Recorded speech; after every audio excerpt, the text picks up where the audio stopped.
Welcome everyone to another episode of Soccer Stories.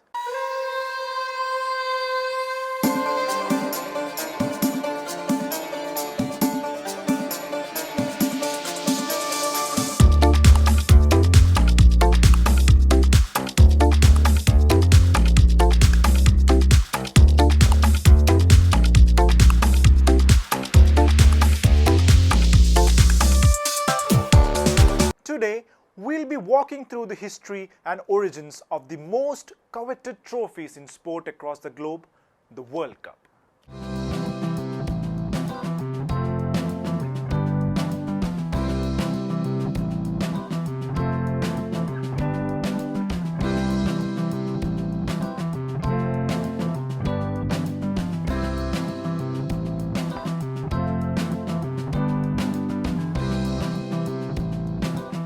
The World Cup was originally designed by French sculptor Abel Loeffler after being commissioned to do so by FIFA in 1928, soon after its Amsterdam Congress.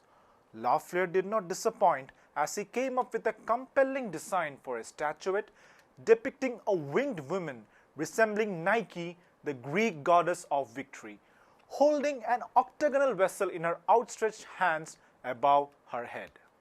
It was sculpted in 1.8 kilogram of 18-karat gold, weighing 3.8 kilogram and standing tall at 35 centimeter. Its base was made of lapis lazuli and this was studded with semi-precious stones. The trophy was originally called Victory, while it was commonly referred as the World Cup or Coupe du Monde. It was only in 1946, soon after the World War II, that FIFA renamed the trophy as Jules Rimet Cup in honor of its then-serving president, who had played a major role in instituting the tournament per se. In 1954, the base of this cup was enlarged to include the inclusion of the names of the winning nations.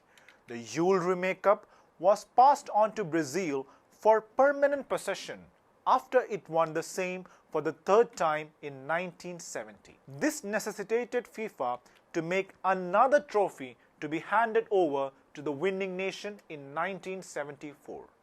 The new trophy selected from among the 54 designs submitted to FIFA from the world over was designed by the winning sculptor, an Italian, Silvia Gazzaniga. Set again in 18-karat gold and again at a height of 36 centimeter, the Gazzaniga creation weighs 4.97 kilograms. The trophy depicts lines springing out of the base, rising in spirals and stretching out to receive the world. From the remarkable tensions of the compact body of the sculpture rises the figures of two athletes at the stirring moment of victory. The trophy remains in the permanent possession of FIFA and only a gold-plated replica is given to the winning nation since 1974.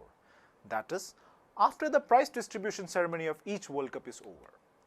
A new trophy is required to be designed and made for 2042, as the current one is designed to fill only the names of 17 winners from 1974 to 2038. The existing trophy thereafter will be retired and kept at the FIFA headquarters in Zurich permanently. While the current trophy has almost been kept securely through the years, the Jules Rimet Cup was not that lucky, as it was forced to be stored in shoebox and kept under a bed initially. It again survived a stealing bid in 1966 before it was finally stolen from Brazil's possession in 1983. The cup was in Italy during the Second World War, as the Azuris won the tournament in 1938. It was stored in a bank vault in Rome before the war broke out. With the Nazis entering Italy, the cup was smuggled out of the bank by FIFA Vice President Dr. Antonio Barrazzi to his personal custody. Barrazzi kept up his vigilance by placing the game's Holy Grail in a shoebox and keeping it under his bed. There was a serious bid to steal the cup prior to the 1966 World Cup in England. It was actually stolen from an exhibition in London where the cup was kept for public viewing. The English tabloids had a field day telling its readers of the gory act, almost with similar headlines, "Stolen." However, as luck would have it, the cup was found hidden underneath a hedge a week after its theft. It was to make a phone call that 26-year-old David Corbett, a Thames River barge worker, stepped out of his South London apartment with his dog in tow. And while Corbett was making the call, his dog, a 2-year-old mongrel named Pickles, found something wrapped in a newspaper underneath the hedge, nearby the phone booth. Alerted by his dog, Corbett found the material tightly wrapped in a newspaper. Pickles drew my attention, and on close examination, I found that it was more of a statue. I pulled the bottom ends of the wrapping and I could see the bottom disc. Then, as I tore more of the paper away, I saw names Germany, Uruguay, Brazil. And being a football fan, I immediately realized it was a trophy and I knew that it had been stolen. The 26-year-old was to say later. I jumped up and down and drove to the police station.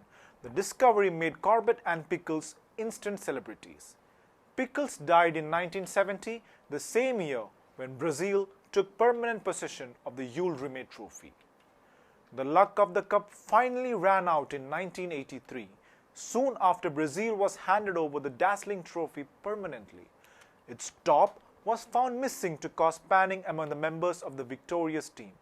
It was found by a Brazilian reserve Davio, who retrieved it from a young spectator at the stadium exit.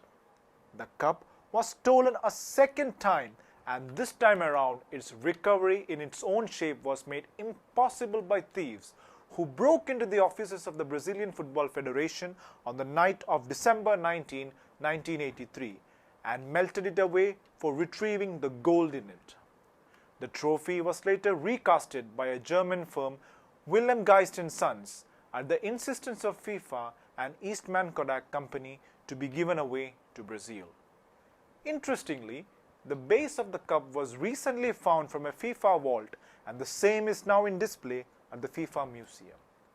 An aside as to why FIFA chose the Gazzaniga design is the lesson that it learned from the loss of the top of the Jules Rimet Cup in 1970.